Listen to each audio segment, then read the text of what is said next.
খালেদা জিয়া শুধু আমাদের বাংলাদেশের নেতা না, ম্যাডাম খালেদা জিয়া হচ্ছে সারা পৃথিবীর মানুষ তাকে চিনে যে ম্যাডাম খালেদা জিয়া বাংলাদেশের কি জিনিস। আমাদের হৃদয়ের স্পন্দন বেগম খালেদা জিয়া, আজকে আমরা তাকে হারাইয়ে আমরা শোকে হয়ে গেছি। আসলে মঙ্গলবার রাত্রে 6টা বাজে যখন মারা যায়, ওই থেকে আমাদের কোনো ঘুম নেই। আমরা কীভাবে যে ম্যাডামকে শেষ শ্রদ্ধা জানাবো। আমরা আজকে উপস্থিত মানিক এভিনিউ সংসদ ভবন এলাকায় ম্যাডামকে শ্রদ্ধা জানানোর জন্য।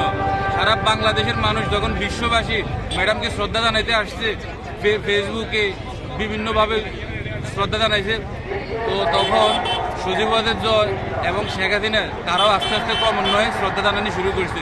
কেন? তাদের কি দায়িত্ব ছিল না? তারা তো বিগত দিনে বাংলাদেশ সরকারের পরিচালনা করছে।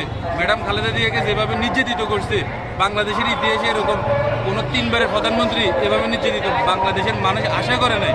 তো নিশ্চয়ই মানুষ আজকে ওই থেকে আপসের নেত্রী যে ম্যাডাম খালেদা জিয়ার থেকে শিখের যা কিছু আছে আজকে মানুষ তা দেখাই দিব, এটা আমরা আশা করি।